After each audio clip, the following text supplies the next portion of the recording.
Welcome everyone to the all-important 7th round clash at the London Chess Classic Open 2025. On your screen are the two top seeds of the tournament, Praggnanandhaa and Velimir Ivic. Very interesting clash lies ahead of us. Both of them are on 5 points, leading the tournament. Meanwhile, Praggnanandhaa and Velimir both want to win this game so as to be able to win this tournament. I think it's true. The one who wins this will most likely have the best chance of taking home the title. Now, Pragg has taken a bold decision to play in this tournament because he wants to top the FIDE circuit, and which is why he's not playing in the elite event. He's playing in the open event. He has had 2 draws until now, but has managed to keep the wins flowing and is on 5 points. And there are a lot of players who are right now on 4.5. The handshake between the players, and we are ready to go. Let's see what Velimir Ivic begins the game with. Velimir opens the game with pawn to e4, and Praggnanandhaa now with black pieces. What is his move going to be? Will he play the Sicilian because he wants to play for a win? He calms himself down a bit and plays the move e5. Pawn to e5 on the board.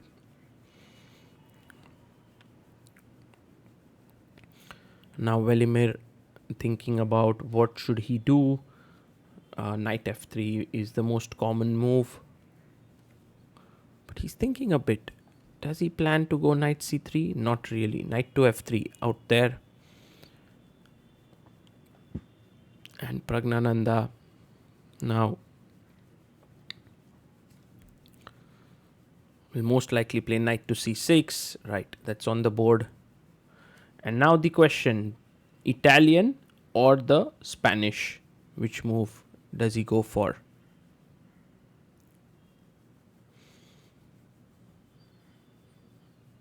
Velimir Ivic, a very strong player. He's dropped a bit of rating recently, but at some point was closing in on the 2700 mark. He plays bishop to b5, the Ruy Lopez, and Praggnanandhaa now most likely will play the move a6 here. Yes, he pushes his pawn to a6. And Ivic brings his bishop back to a4. We are in the main line Ruy Lopez territory. Knight comes out to f6, so that's something that Pragg could have done differently here. He loves to play also this bishop c5 line and then bring his knight out to e7. Castles. Now I'm curious to see what Pragg chooses, because he can choose the open Ruy Lopez. He can push his pawn to b5. He can play bishop e7, the closed Ruy Lopez. He goes bishop c5. He's going in for the Archangel's variation here. And you can take on c6 now, the delayed variation, delayed exchange on c6, but he goes c3. And Pragg pushes his pawn to b5. Choice time, you can go bishop b3 or bishop c2. Both are possible. Both improve the position of the bishop.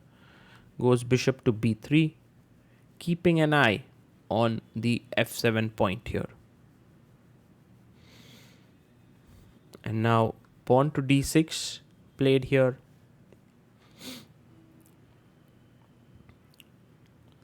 d4 looks like the most natural way to play. Yes, he plays it. Pawn to d4.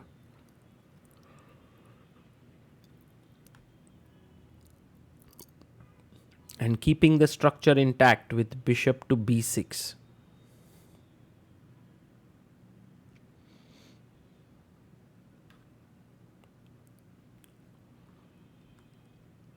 He goes bishop e3, and if now knight takes e4, there is bishop d5 attacking c6 and e4. So that would not be a very good idea.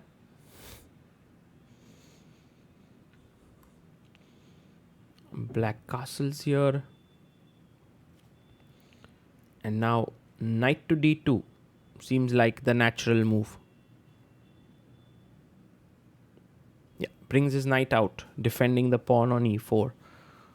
So you can see that there's tension in the center on the d4 square, on the e4 square. He goes rook e8 once again with some ideas on the e4 pawn, and remember this bishop is looking here, so knight g5 can become possible. h3 played by Velimir here, stopping all knight g4 possibilities. Once again, taking on d4 is possible, but should be done very carefully, because the moment you take this, you make a decision that you're giving your opponent a very free flowing center, and if there's nothing concrete that's happening, then it could result in danger. So cd4 taken here, and now Pragg plays knight to a5. He attacks the bishop on b3, and if the bishop drops back, bishop c2. By the way, just so that you know, knight e4 was still not possible because of this bishop d5, knight g5 ideas. So knight a5, bishop c2, bishop comes to b7, putting even more pressure. Now 3 attackers. You can defend it with queen b1. That seems logical. And Pragg gets up. His time is 1:29. Meanwhile, Velimir plays pawn to b3, taking control of the c4 square. But now, isn't the e4 pawn hanging? The big question here. Pragg takes knight e4. And by the way, this game has happened before. Praggnanandhaa has played it against Anish Giri. Takes, bishop takes e4, taken. And now bishop takes e4, rook takes e4. We are on move number 16. Now white, in order to prove his compensation for the missing pawn, generally goes knight to g5. You can see Ivic down to an hour on the clock. And now with knight g5, he took another 5 minutes to play this move. So he's definitely trying to recollect his prep. Now the games have gone with the move rook takes e3 here before in the past. But Praggnanandhaa makes a new idea, and it's a top choice of the engine. He goes rook e7, and he's still in his preparation. We'll try to deep dive the opening a bit later. Queen d3, threatening a mate here on the h7 pawn. So the only move now is to go g6. How deep is Pragg's preparation? He goes g6. Velimir Ivic already has spent so much time on the clock. It feels like this position or this choice that Praggnanandhaa has made is a good one, especially from the time perspective. Knight e4 played. He's moving quickly now. Knight f6 check is a threat. Bishop can go to h6. The dark squares around the king are weak, and I believe Pragg will take good amount of time here. He plays d5 very quickly. Oh my god. Maybe he's still his prep. Pragg really putting pressure on Velimir. Knight f6 check. Now king g7 is possible, but you never really are threatening to take this knight. It's a very, very dangerous knight because the king would be stranded. So king h8 played calmly here by Pragg. He goes knight to g4 with deadly threats of bishop g5, bishop entering the dark square. And you can see that this bishop and knight are a bit out of the game. So Pragg has to be very careful. He goes rook e8, stopping bishop g5 here. Maybe rook e6 was better. But and now Velimir, I think he feels it. Even though he has 31 minutes on the clock and Pragg has 1 hour 26 minutes. He goes rook c1. He feels that he's better. Rook c1, putting pressure here on the c7 point. And Praggnanandhaa comes back to the board. And now plays f6, a very, very dangerous move. Because you can see that this pawn is hanging, and now bishop f4 is a very strong idea. Bishop f4 and Pragg is in big trouble. I mean, he has weaknesses all around. Yes, Velimir plays it, and Pragg with just 50 minutes on the clock. Wow. I mean, he took, like, for this move, f6 close to 36 minutes, and he made a very bad move there. That shows that he's not happy with his position. Rook e6 played by Pragg, trying to keep an eye here. If he gets some time, he would love queen e7, get the other rook in, he's fine. But rook fe1, trade it off. And this is very big advantage to Velimir. It's huge. In fact, Pragg is almost lost here. Velimir plays rook fe1. He plays it with 15 minutes on the clock. And now Praggnanandhaa.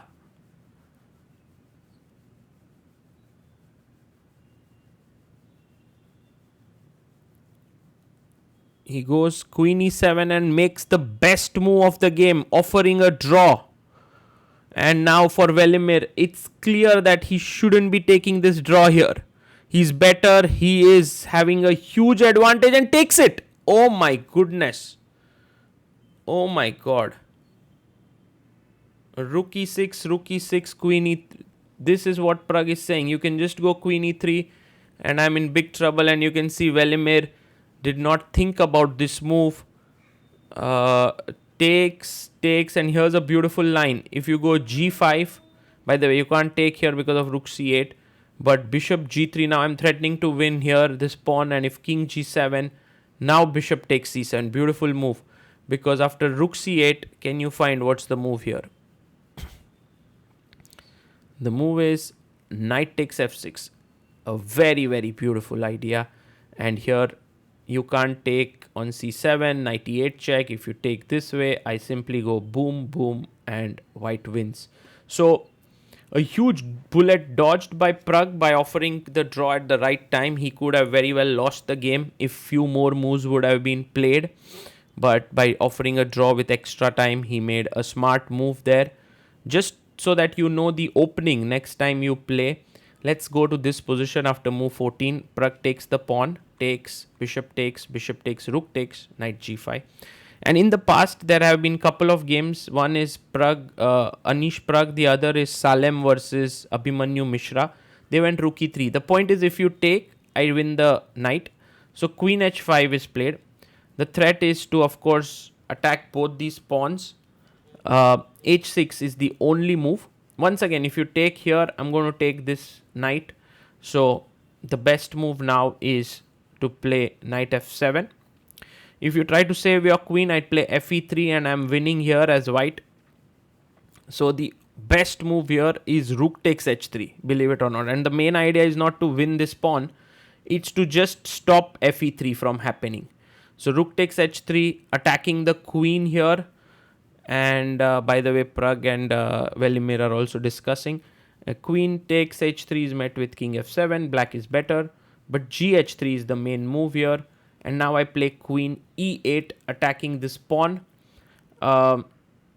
Attacking this knight. It cannot really move. So queen d5, very good move. This and attacking here. And the knight is... so c6, again, only move. If you take queen f7, the rook is hanging. So c6, attacking the queen. And then knight h6, king h7, queen f3 and king h6. And somehow black is surviving in this position. This is all well-known theory until move 24. Looks super dangerous for black. But, well, if you are prepared, you are prepared. So a big opportunity missed here for Velimir, I must say. Pragg, on the other hand, should be quite happy with what has happened here. And also, he still keeps his lead in the tournament. But there are other players who have joined them. Praggnanandhaa is also on 5.5. David Gavrilescu is on 5.5. Daniel Fernandez is on 5.5. Amit Ghasi is on 5.5. So 6 players on 5.5 out of 7. And in the 8th round, Praggnanandhaa takes on David Gavrilescu with the white pieces. So a great chance for Pragg to move ahead if he scores 2 wins. pretty sure in the last 2 rounds he should be able to win this tournament. But yeah, not so sure how things will pan out. I think these open tournaments are very tough for these elite players, and I think Pragg has had the right approach. He's making the draws at the right time. He's trying to push a bit with the right, so he's not really succumbing to the open tournament thing. But now the final stretch will be super important. If he wins this, I believe his chances of making it to the candidates go up massively.